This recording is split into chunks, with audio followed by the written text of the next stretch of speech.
they will reach an accord because I think that Micah, I think he's going to get his money. I think that Jerry is being as stubborn as he always has been, as counterproductive as he always has been when it comes to signing contracts a little bit later than they should have been signed because you're compromising your cap. But the biggest reason I feel that way is because he is stubborn. He is unapologetic about it. He swears he's changed and modified himself to some degree. I don't believe that. I told him, I haven't seen any evidence of that, Jerry. Okay? But that's where he's coming from, and that's what it is. Well, Stephen A., this is why typically general managers and agents negotiate these contracts and not owners and players, because the owner and the player both have a vested interest. And when it comes to the business of football, they're too close to it. So having a third party that is somewhat removed from it in terms of what it means matters when it comes to getting these deals across the goal line. Now, as far as why Jerry is taking this tack with Micah, I think a part of it is the showmanship. A part of it is the soap opera and being able to maintain the business model of the Dallas Cowboys being the story in the NFL 365. Jerry Jones likened it to playing on Broadway, being a part of the Dallas Cowboys. But I do think there is an agenda that Jerry has, and it has nothing to do with football. It has everything to do with pushing back against the resurgence of player empowerment and how NFL players have tried to push the envelope to get closer in partnership with owners, comparable to what we've seen from NBA players and in that league. And Jerry Jones, God bless him for doing all of these interviews, the one great thing that happens when you talk a lot is eventually you're going to tell on yourself. And in his interview that he did with Michael Irvin on the podcast yesterday, Jerry said something that was very telling about how he views the situation, not only with Micah, but with David Mulligetta and with the NFL business model as a whole. And he said, and I quote, "At some point, someone has to have say over the other," end quote. This is about Jerry Jones asserting his position as the owner and as the tone setter for the National Football League.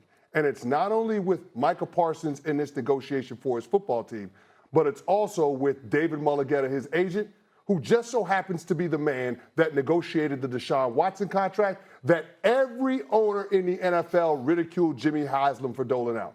They do not want this to be what the NBA has turned into. They want to maintain this power imbalance that they have with the NFL players currently. Well, can I just say, every owner wants to establish, or a GM wants to establish its team first, right? So what did you think about Jerry's stance and what CC and Steven said? I have to start with this. Move over Frost Nixon, because I'd like an hour-long, 2-hour-long movie on that interview. I thought that was fantastic. I need more. I need more, and at 12 noon I'll get to that. Now, more coming. That aside, I think you make an excellent point, because the way he does business, it's not a surprise that there is a run of championships and then a stoppage of championships, and right in that spot is where the salary cap and the collective bargaining agreement and everything changed. Back in the day, the power dynamic, owner over player, forceful, that worked a little bit more. But that dynamic has shifted. Players have gotten smarter. The salary cap, agents, everything that has taken place has shifted that dynamic. Players realize they are a business, they are a brand. They hire a team around them to handle things that they are not fully versed on because they're playing football or they're playing basketball.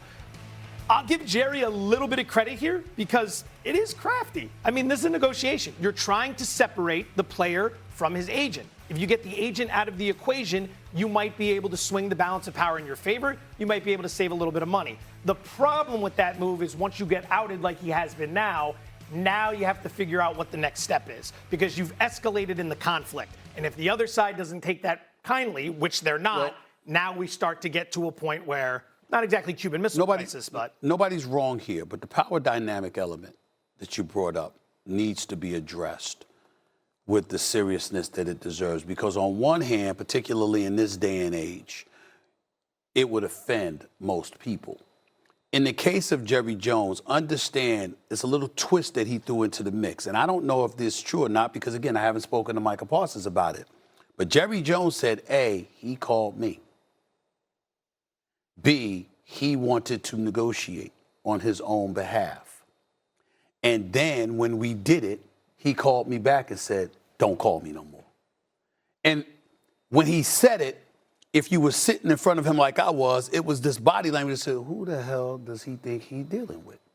Do you not know who the hell I am? I'm Jerry Jones.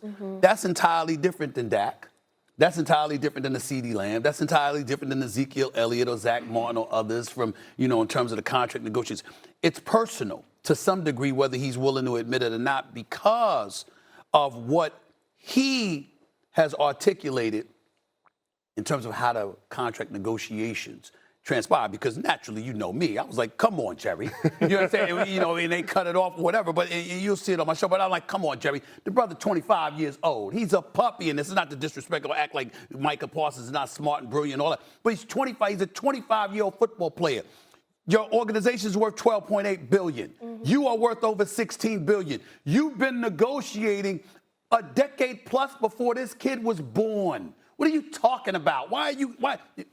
That man called me and then told me don't call him. After we did all of this. Now I got a problem with that. That's how he was coming at it. And that's why I think this particular negotiation is different than the others. Because he's saying his behavior is different than what the others were. You'll hear him bring up Dak Prescott and the difference between Dak Prescott and Micah Parsons as it pertains to how these negotiations have transpired. And again, whether you agree or disagree, he's on the record. And I tell people this all the time. If I'm interviewing you on First Take, that's different. Make your answers quick. We got about 8 minutes. I got you for more than an hour. Man, you talk away. Talk all you want. So I want to hear what you got to say. I want every syllable. I want it all. Go ahead, because I want to hear so there's no stone left unturned. You're going to give a complete answer. And that's what he gave. What do you guys think about what Steven's saying? As far as one of the words Steven mentioned earlier is Jerry is resolute. So at this point, do you see these two sides coming together? Like, do you think Micah should step on the football field week 1 without an extension? Hell no. Why should Micah incur any more risk?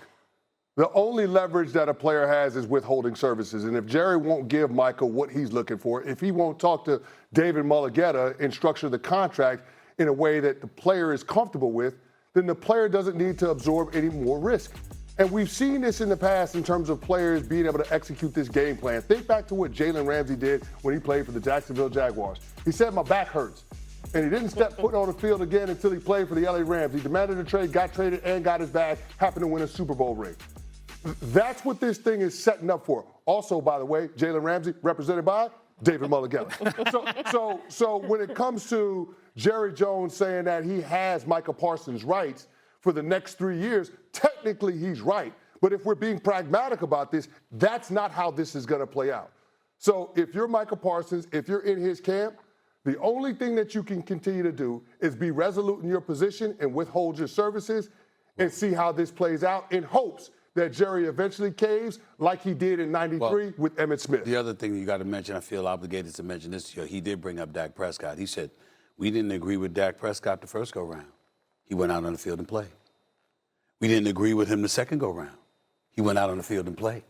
So he's making a point that there has been precedent with the modern-day players, particularly those who played for the Cowboys, where there's been a deviation from what Micah is doing compared to what they were doing. Again, that don't make it right, but that's how he's looking at it. There's Can a I way ask, can I ask to you do a it question? the Cowboy way. Dak Prescott did go out and play. Do you remember what happened to Dak Prescott? That's right, he got hurt. Exactly. His ankle and his kneecap were facing different directions. That's right. So he plays quarterback, Right. a very different position than edge pass rusher. You agree. kind of need your knees and ankles to be good at that. So an injury would affect Micah in his career trajectory in a much different way. We all agree with you on that one. But what he's saying, but see, that's how you're looking at it. Yes. That's how I'm looking at it. Yeah. Let me tell you how Jerry's looking at it. Yeah. Didn't Dak get paid? Because Dak Prescott was still made the highest paid quarterback in the NFL. That's fair. That's fair. what he's looking fair. at it from. So in other words, he's saying, I take care of peeps. How dare you come at me like this? As long That's how as he you is. do it my way. That's right. The smartest move for Like Micah most billionaires. is to play. The smartest move for Mike is to play, and it's Whoa, not okay. it hurts the ego. But the thing is, this standoff needs someone